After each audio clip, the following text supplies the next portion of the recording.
Hello everyone, welcome to UGC NET GATE Studios.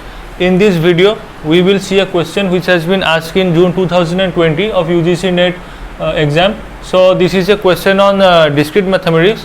Let's see the question. It is of propositional logic of logical assertions. Let's see the question. Consider the statement below. A person who is radical is electable if he or she is conservative but otherwise is not electable. So it is basically a question on propositional logic. So we have to state which of these means logical assertions are true for this statement. So they have given this symbol. See, if a person is radical, so its symbol is represented by using R, and if it is electable, it is represented by using E, and if the person is conservative, it is represented by C, or otherwise it is not electable. Now in such type of questions, sometimes if you are not able to interpret the statement, so it is also basically easy by looking at the options also. So we should not waste much time in our exams interpreting the question and all, because there will be 100 questions. So for one question it is not wise to waste much time. So in such type of question, if you are having much practice, then it is easy to interpret it and convert it into logical assertions form. But sometimes the statements are so complicated that it may take some time. So in such cases you can go through the options. So in this question I am explaining how you can go through the options and eliminate the options. Now it is saying a person who is radical is electable, means if he is radical is electable if he or she is conservative. Okay, so you check the options. So first option there, it is a symbol of biconditional double implication, that is if and only if. This symbol, it is if only, if then, and this symbol is if and only if. We also represent it as I and double F, if and, this is if and only if. Okay, so see, in this case it is saying that R and D double implies C. So it is simply saying that a person is conservative if and only if, means only if and only if he is radical and electable. So this is a contradictory statement of the statement mentioned here.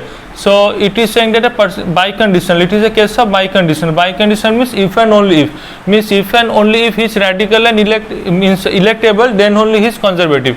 So this is not similar to the statement mentioned here. So this option gets eliminated. So as this option gets eliminated, these options, these are the options which they are asking. So when this option gets eliminated, so in this case this option also gets eliminated. Sorry. So this option also gets eliminated. Now you are left with only three options, A, B and D only. Okay, since B, it is asking B only, and here it is B and D, and it is C only. So in the option C, you see in option C, so it is implication. So if I am converting it, it is R implies C implies C or negation E. So in this case, if I am converting it, it is C implies C. So you know I had said P implies Q. It is logically equivalent to negation P or Q. Okay, so this one will be logically equivalent to negation C or E. By default we have or E or negation E, and here R implies this part, means we have R implies this part. This part has been converted to this.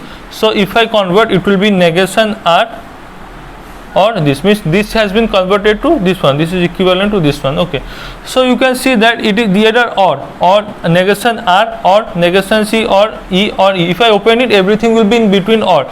So it is true. Or if we have or, if one of them is also true, then the entire statement is true. So in this case it is true in all interpretations. So it is not a reflection of this statement, it is true everywhere. So option C also gets eliminated. So in this case it is also eliminated. Now we have B only or B and D only. So B and D. So now if I convert this statement to this one, so you will see that these two statements are equivalent. That is, I have R implies E biconditional C. So I am writing it here. R implies E biconditional C.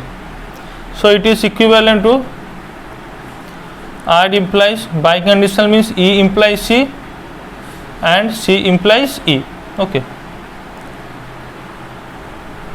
So if I am converting this one, this will be negation E or C and negation C or E. Okay. So this has been so here if I convert, this will also be converted once again, negation R or negation E or C and negation C or E. Okay.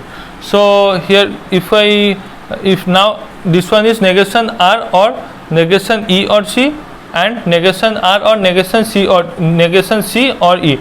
So now if I am see this is and here I have or, so I have to means insert the R inside, that is by using the distributive law, A or negation R or negation E or C and negation C or E. This is the entire bracket, this one is one bracket, A or B and C means A plus B C, that is distributive law, A or, I am writing it clearly.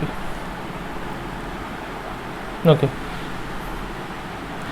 A plus B C, A plus B into C. So after using distributive law, this will be A plus B C will be A plus B whole into A plus C. This is the distributive law. So if I am applying it here, I will be getting this one. So it will be, so you have to apply the distributive law, you have to put it into this form. When you put this one into this form, this statement, when you put it into this form, then you will be exactly getting what it is written here. That is, it will be, this part will be equivalent to this, that is negation R or negation E or C. See, you have to simply, you have to take this statement, you have to consider this one as A and B C, this one as B and this one as C. So you have to simply put it into this form. So then after that there is a AND in between, you will get the AND here. So now because there is a AND here, so this is dot means AND. So you will be getting negation R or negation C or E. Okay. Now after see, you can see these two statements are equivalent, that is the correct option will be B and D only. Now since I explained, it took some time, but if you simply, if you look at the option, then you can simply see, means if you are having much of a practice, then you can see that option B and D will be equivalent. So you can simply means mark B and D are equivalent, to even need not go to this statement. So you can simply see that B and D will be equivalent when you, if you know the conversions. So it is simple, you can see, convert it and see that these two statements are equivalent, and you can simply mark option D. We need not check the other options as well. So this was for today. This is the video of discrete mathematics. So we will be coming with more questions, solving more questions of this type. So kindly like, share and subscribe the channel, so we will be able to make more videos of this type. Thank you.